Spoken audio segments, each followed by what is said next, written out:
Amigos, para la Gala Cultural de Cita Cultural del Matutino Ojalá, es un gran honor recibir al maestro Freddy Cabral, agradecer la generosidad de que nos ha permitido estar aquí en su estudio para realizar esta interesante conversación con el maestro Freddy Cabral a propósito de que le ha sido otorgado el premio de la Fundación Corripio en la categoría Arte como escultor del año 2018.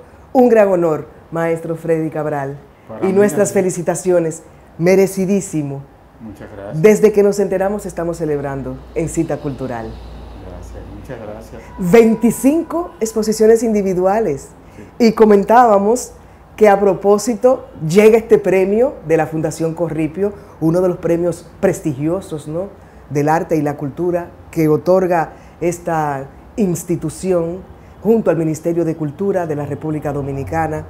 Pues me gustaría que habláramos de cómo se siente recibiendo este premio, celebrando su 25 exposición individual, su 25ª exposición individual. Sí. ¿Cuáles son los sentimientos que se agolpan? Muchos, son muchos porque ha sido, este es un proceso que nace casi con mi vida. O sea, yo empecé siendo escultor desde niño sin darme cuenta, ¿no?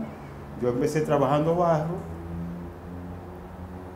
porque el barro es lo más fácil, es lo que uno tiene. A mano. Sí, en ese tiempo no había tanto cemento, tanto hormigón, ni tanto asfalto. Es decir, que era facilidad encontrar ese material que le llamábamos lodo. ¿Verdad que sí? Cuando llovía, como en un país tropical, mucha tierra, pues se daba un lodo muy rojizo. Y lo que más me impresionó, que yo digo que ahí nació mi vida como artista, fue las máscaras, los carnavales. Recuérdense que nosotros siempre hemos tenido esa tradición. Y cuando yo veía esas caretas, oye, qué fascinación. Es una fascinación que no lo he vuelto a vivir, porque yo, inclusive, yo caía en fiebre. O sea, de la alegría me llegaba, somatizaba esos síntomas de fiebre, pero aún así yo tenía que verlo. Me asustaba, era una mezcla de tantas cosas, pero me di cuenta que yo podía hacer una máscara. Me dijeron que eso se hacía con papel y lodo, oiga bien, o sea, el barro, y la pegaban. Algunos usaban hasta ese almidón también, en esa época era que se preparaba en fruta, una lata, sí. Eso lo vendían en el polvo. Sí. Entonces nosotros hacíamos eso, lo pegamos y después lo pintamos. Para el beneplácito mío, después mis compañeros, los niños también se disfrazaban con mis caretas. O sea, en el barrio. Sí. Entonces después de ahí empecé a hacer pequeños peces, aves, soldaditos y todo ese tipo de cosas que propio de la edad. Pero usted dice que desde pequeño tenía esa inclinación. No sabía que era. No sabía. Para mí era un deseo de hacer. Pero esas manos iban solas en el barro y construían. Entonces yo inclusive hice mi primer taller siendo un infante. Y oigan dónde. Intenté hacerlo en la casa. Y ya usted sabe, cuando yo llevé ese lodo adentro de la casa de mamá, cómo se puso esa señora. Ay, no te me vas de aquí, que me está ensuciando la casa. Bueno, y me fui al techo de la casa. Y ahí empecé a hacer ese... Lejos de la escoba de tu madre. Sí, ahí estaba tranquilo. Pero ¿qué pasa? Decían toda una producción grandísima. Y cuando llovía, yo decía, oye, se destruían mis piezas, qué dolor. Y yo decía, pero ¿por qué se destruyen? Oye, la inocencia. Porque si yo lo encontré barro... Por cierto, una pregunta muy poética. Claro. Lo efímero ha atormentado a la literatura y a la poesía. Muy. Entonces después me di cuenta que era que le faltaba el proceso del fuego, pero muchos años después. O sea, para el barro solidificarte necesita... Claro, un proceso. De cocción. De cocción. Entonces, nada, después ahí me integré a trabajar con madera, que hacía carritos, y juguetitos, escopetas. Y también conocí el metal en la infancia. Es decir, que todos esos materiales que yo trabajo ahora, lo traigo desde la infancia. Como por ejemplo la obra que adorna la obra que esta pared protagónica de su estudio, ¿no? Sí. Esta pieza que habíamos conversado sobre ella y que engalana, ¿no?, esta conversación que habla del origen, ¿no? Sí, claro. Y usted me explicaba que ahí están todos los materiales que en estos 40 y pico de años de trayectoria artística usted ha usado, ¿no? Sí, hay que aclarar. 40 años después que hice mi primer individual. En el 77. O sea, en el 77, pero les digo que entre lo que de la infancia y lo de formación son mucho más. Ya está eso. Sí, pero contando 41, desde que presentó, digamos, a la sociedad y al ámbito cultural y artístico en el 1977 en Casa de Teatro, a la cual volvió recientemente, de vuelta al nido, 41 años después. 41 años después, con la satisfacción de que estaba Freddy, Ginebra y César Iván Ferry, que también estuvieron hace 41 años. Es decir, que somos sobrevivientes. Exactamente. Pero, y amigos, morivivientes. Porque nos mantenemos en el arte también. O sea, hubo una conjunción de cosas que realmente me maravillaron. Pero hablando de la obra, es una obra que yo la llamé, pasó algo muy interesante, eso pasó en París. Me pasó en París cuando yo estuve del 80 al 83 estudiando en la Escuela Nacional Superior de Bellas Artes. Luego de haberse graduado aquí, ¿no? Sí, claro. En la Escuela de Artes Visuales. De APEC, sí, yo estudié en APEC. En APEC. Arte en APEC y arquitectura en la UAS. Cuando llego a APEC, a París, celebrando, eso fue justamente el 14 de marzo de 1981. 14 de marzo de 1981.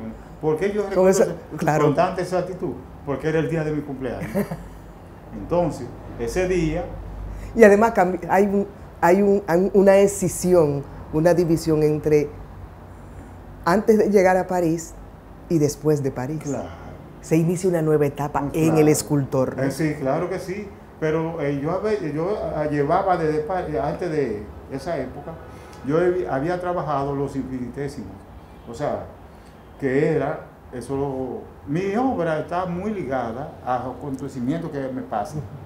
Entonces, en el caso de los infinitésimos, era que cuando estudiaba arquitectura, había un profesor que se llama Rómulo Vallejo, que decía, tenemos 2 ojos para ver, 4 ojos para ver, 4 ojos para ver, 2 en la cara y 2 en el alma.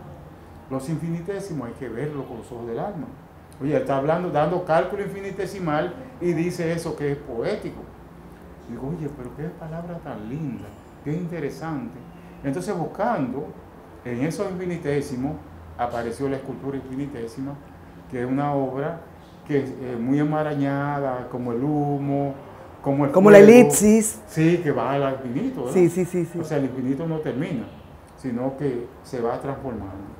Bueno, entonces ya llego con esa propuesta a París, y ahí es cuando me encuentro a la niña. Una niña que me confundió con su padre. Me dice, hola papá, hola papá. Digo, yo no tenía hijos. Y me vino en París, ¿verdad?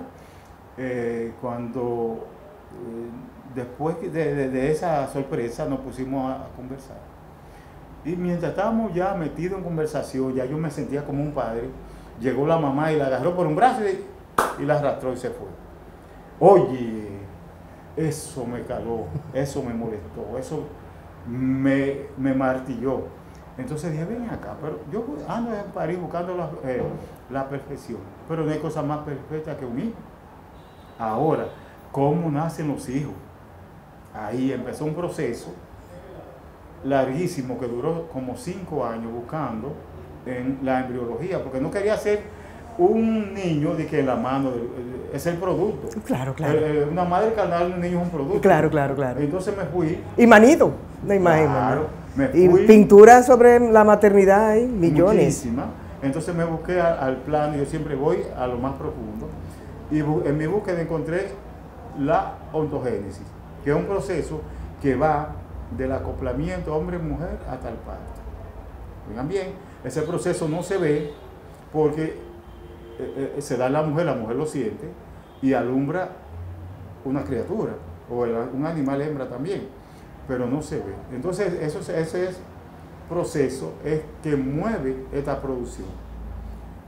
Pero ¿qué pasa? Que es una explosión. Es una explosión. Sí, además, de vida y de energía, ¿no? Claro que sí. Además, después que estoy en ese proceso de investigación, encuentro un amigo que me dice, Freddy, ven a ver, buscando el microscopio y telescopio, hablando con médicos. Entonces él me llama a que vea en su telescopio las estrellas, los astros, ¿verdad? Y digo, "Oh, pero esto es igualito a lo que yo había visto en el microscopio". Y ahí es que viene esa mezcla que da origen a este trabajo, que le llamo vida cósmica.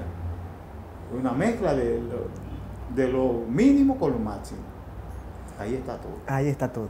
¿Y qué ha aportado el arquitecto y el profesor de arquitectura, que lo fue durante muchos años, ¿no? Sí, sí. De diversas ramas de la arquitectura, que es sí, claro, pero muy amplia, ¿no? Sí, sí. A la creación escultórica, ¿cómo se da ese maridaje, no? Sí. Porque hay dos sabidurías, hay dos conocimientos. Sí. Pero muy interesante esa pregunta, porque yo estudié en AP Artes paralelo y arquitectura en la UAS. Pero ¿qué pasó? En lo que se daba como en la escuela de arte a mí no me gustaba, porque era copiando estatuas. O sea, copiando la Venus de Milo, una obra de Miguel Ángel, obras famosas que estaban hechas en yeso. O sea, se pretendía con eso que uno aprendiera las proporciones. Y como uno es muy joven en esa época... Que estudiara Da Vinci, claro, a Miguel Ángel. Toda esa uno lo estudiaba, pero a mí eso no me gustaba, porque era una obra estática que ya estaba hecha. Y entonces en la escuela de arquitectura había una materia que se llamaba modelado 2. Ahí éramos pegando cosas, para que una obra arquitectónica tiene que ser interesante por todos los lados. Y tridimensional, ¿no? Tridimensional las dos, pero la arquitectura era con más movimiento. Entonces, ¿qué pasó con eso? Eso me gustó más. Y entonces me fui, por eso es que mi obra es más abstracta, más amplia y más espacial. Toda esa mezcla conlleva a... Es el guiño del arquitecto. Claro. En las manos del escultor. Sí, las dos cosas, porque las dos artes son espaciales. Sí, sí, sí. O sea, que una mezcla, una sustenta a la otra. Y eso es lo que me ha gustado y eso es lo que ha hecho como creación. Entonces he dado clases, siempre he dado clases. Realmente dar clases me fascina, porque a la vez que uno da clases recibe. Sí. Fui profesor en APEC, en la escuela.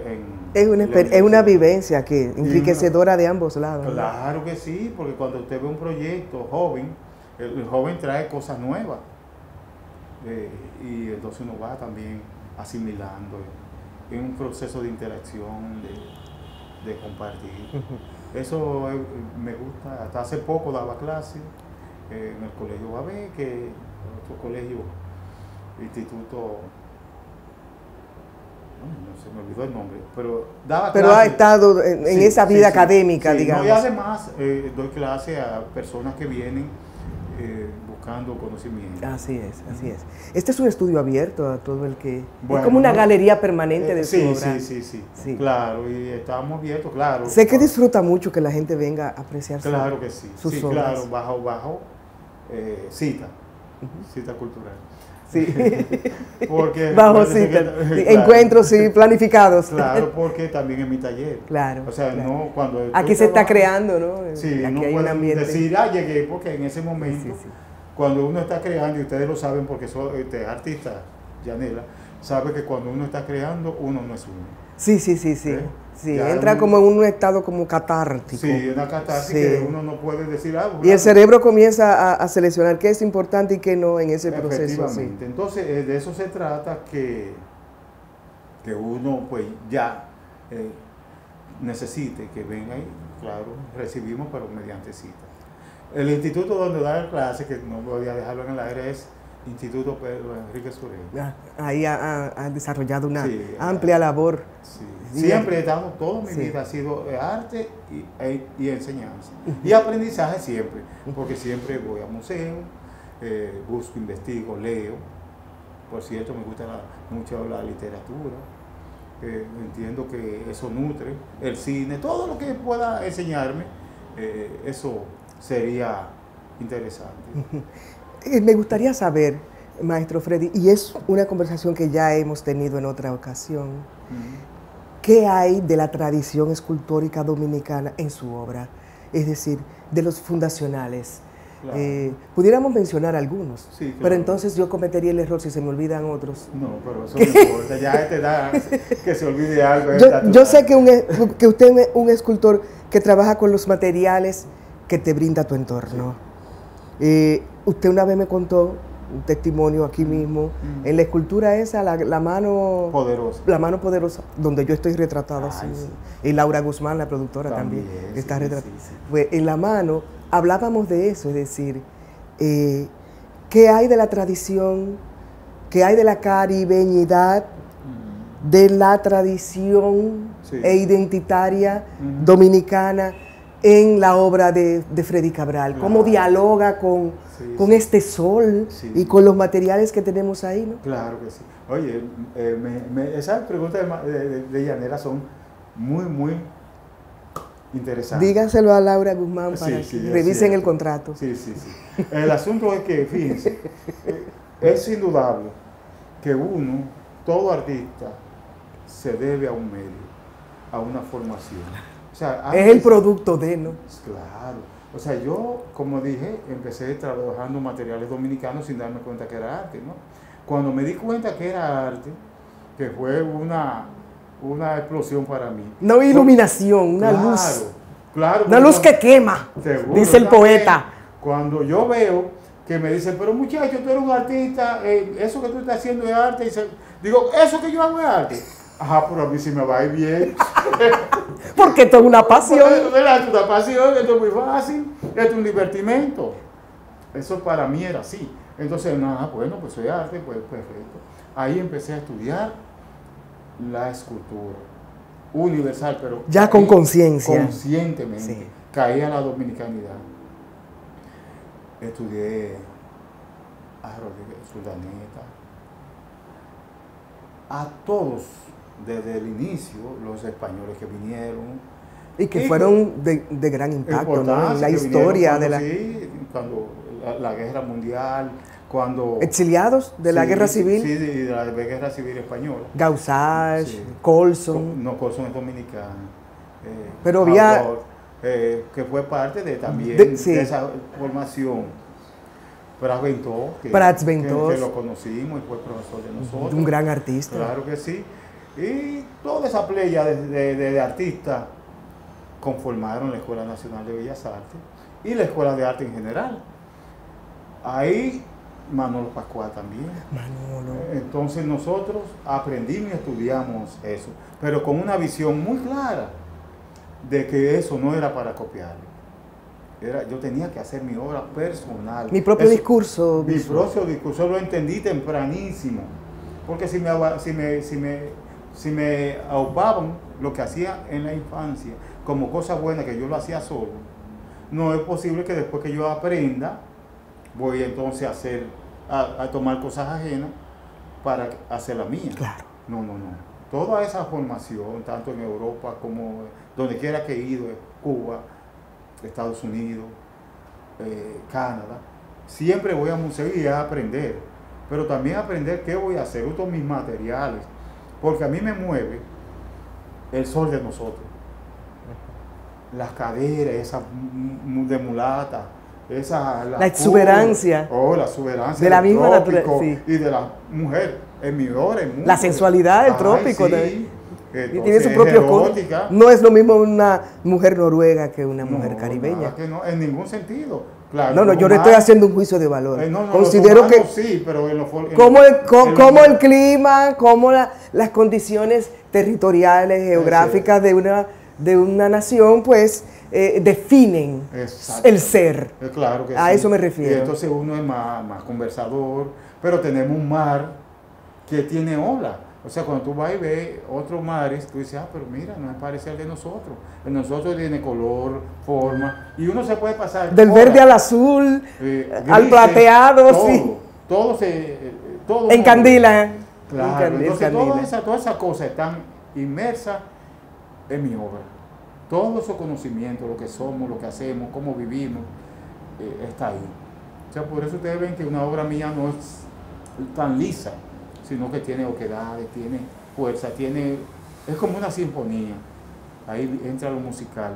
Uno tiene que volcarse y hacer cosas que tenga sentido, tanto rindiendo tributo de donde uno viene y lo que uno aprendió. Eso es uno. Como por ejemplo esa pieza, que uno la mira y hay un movimiento Claro, en ella.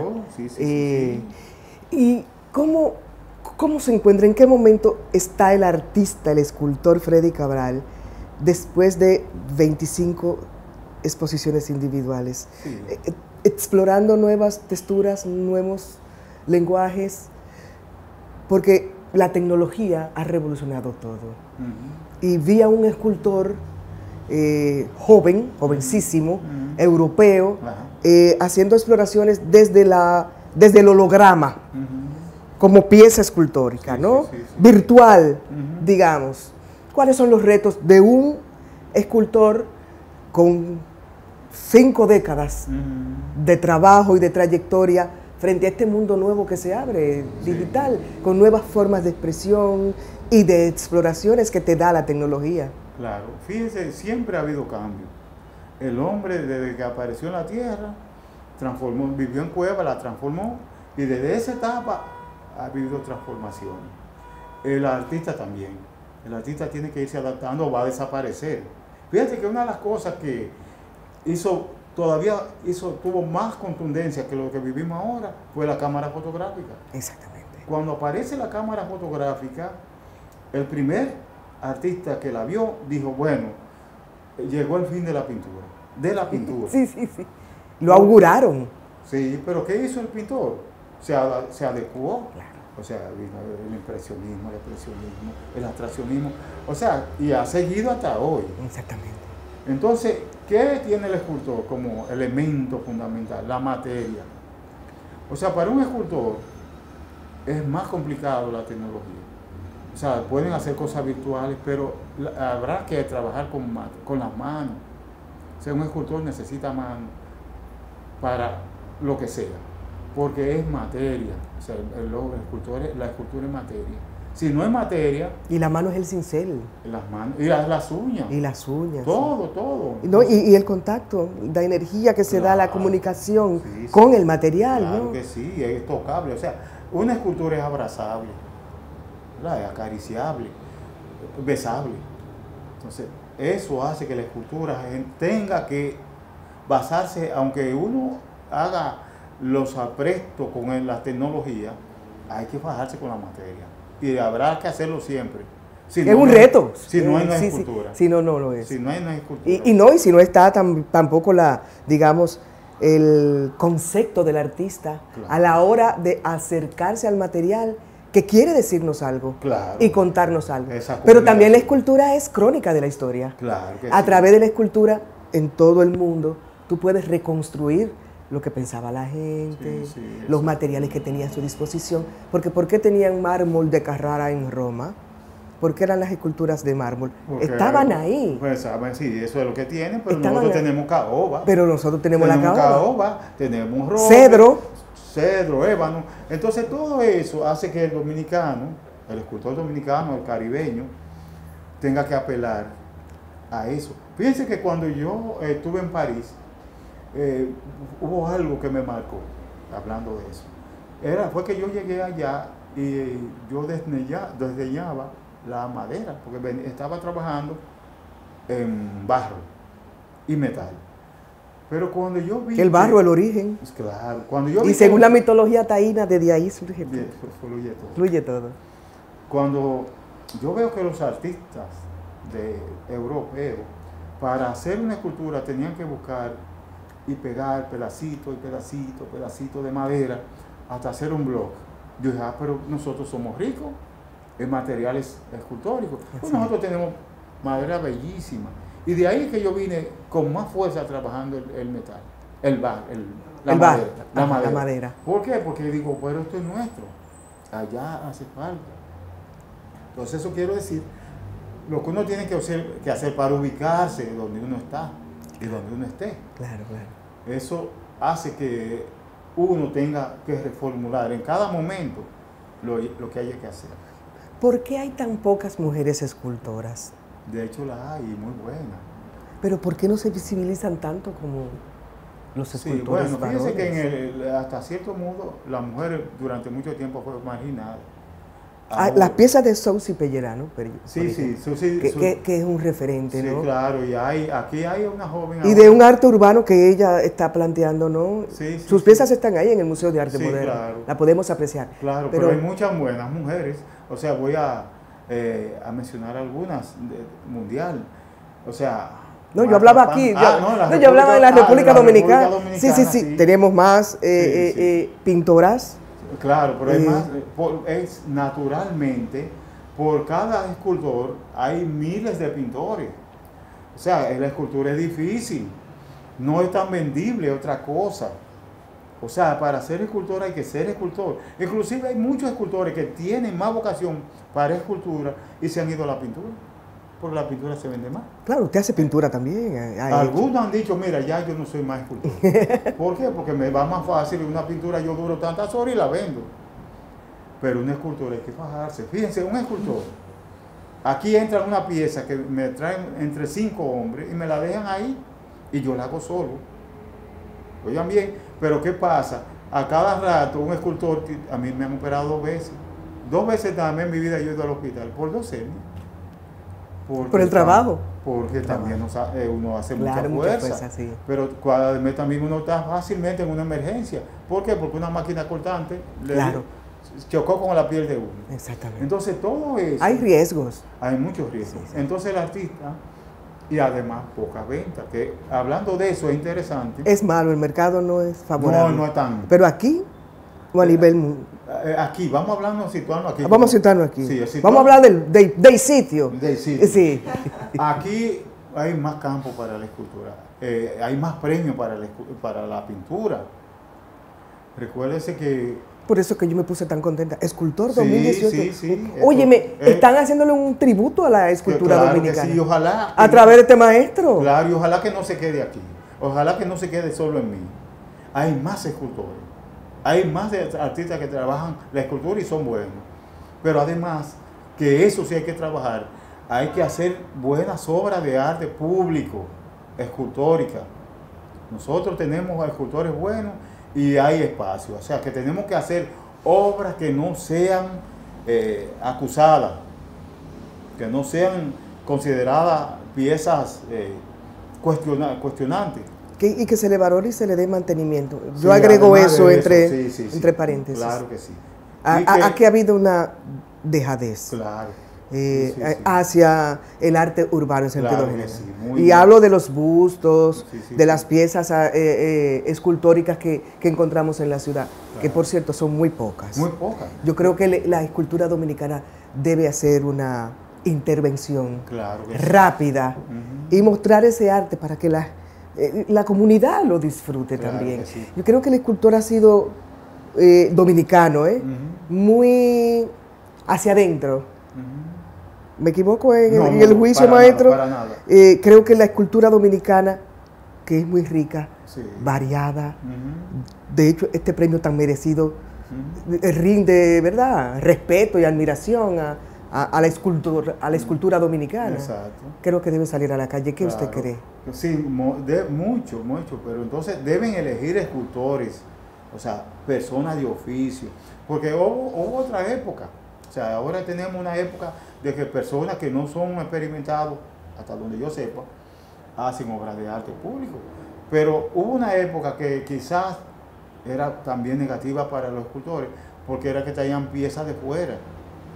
O sea, la escultura se ha irrespetado tradicionalmente en la República Dominicana, en detrimento de personas que se bajan. Nosotros tenemos escultores vivos que tienen más de 5 décadas de trabajo, de enseñanza, de demostración de calidad. Así es. Y de ahí tenemos jóvenes también que han hecho trabajo y que son buenos. Pero a la hora de elegir, buscan no sé a quién para la obra que realmente uno debe ver y que la pagamos nosotros. Así es. Entonces yo creo. Pero también ahí hay un trabajo, digamos, multidisciplinar, que tiene que ver también con el urbanismo, como el arquitecto también piensa en espacios para que estén ahí las obras escultóricas. Sí, sí, sí. Hay una dolencia. Sí, hay pero es así. se adolece de ese, Sí, claro. digamos, de ese diálogo con la pieza escultórica y cómo puede ser parte del paisaje urbano Claro. o rural de una ciudad. Sí, sí, Por sí. ejemplo, usted había visitado varios países. No me gusta hacer alusión, pero yo he vivido experiencias en otros países. Doblo una esquina y me encuentro con una escultura. Sí. Tanto en Europa como en, Sí, en Latinoamérica. Sí, en América Latina, claro. Y en América Latina Sí, también. sí, sí. Es decir, hay una, digamos, hay una visión de la arquitectura, la ingeniería, que conversa con los escultores. Claro que sí, claro que sí. No es porque son solamente piezas decorativas, No, claro que no. sino también porque cuentan la ciudad desde otro lenguaje, ¿no? Claro, claro. O el Fíjese, espacio. Claro que sí. Fíjese que a mí eso me impresionó tanto viviendo en Europa, que mi tesis en la Escuela Nacional Superior de Bellas Artes de París fue Arte Monumental Moderna en el continente europeo. Yo pretendía, como joven, que podía hacer grandes aportes a la República Dominicana. Pero el tiempo se va Sí. sin que pase nada. Hay una apatía, no voy a decir de qué sector, porque eso habría que estudiarse, pero de hecho la hay. Y fíjense que hay ciudades que si en algún momento le quitan una escultura, hay problemas. Pierden la identidad. Sí, porque eso, y además también se perdía mucha identidad, pero además también recuérdese que las esculturas son las que marcan hitos. O sea, nos vemos en tal sitio, es una escultura. Es un referente. Es un referente. Así es. Bueno, nosotros en Cita Cultural estamos celebrando este premio de la Fundación Corripio, merecidísimo. Escultor 2018, pero yo creo que es un referente de la escultura en la República Dominicana. Enhorabuena, maestro. Estamos muy contentos. Agradecemos a usted que nos haya permitido venir aquí a su estudio y tener esta conversación. A la Fundación Corripio también, que mantiene este premio y que hoy reconoce su labor como escultor 2018. Bueno, ¿dónde nos vamos a encontrar pronto en otra exposición, no? Claro que sí. A propósito, pues invítenos. El día 19 de este mes de octubre, en la logia Libertad número 20, que queda en la calle José Reyes 158. En la lomita. En la lomita. La subida. Que dice al lado de María la Turca. Ajá, donde vive María la Turca. Exacto, ahí vamos a presentar la exposición Rotación. Es la número 4 de este año. Oigan bien, 4 exposiciones diferentes en este año. Es decir que... Ahí hay materiales en logia, en la de la logia diferentes. Sí, nuevos, es nueva. O sea, no, está explorando otros materiales. Inéditas, sí. Inéditas. Son obras inéditas. Y estamos invitados todos. Todos. Claro. Y los televidentes también. Así es. Eso es a las 7:30 ese día. Pues muchas gracias, maestro. Para la Gala Cultural, Yanel Hernández con el maestro Freddy Cabral.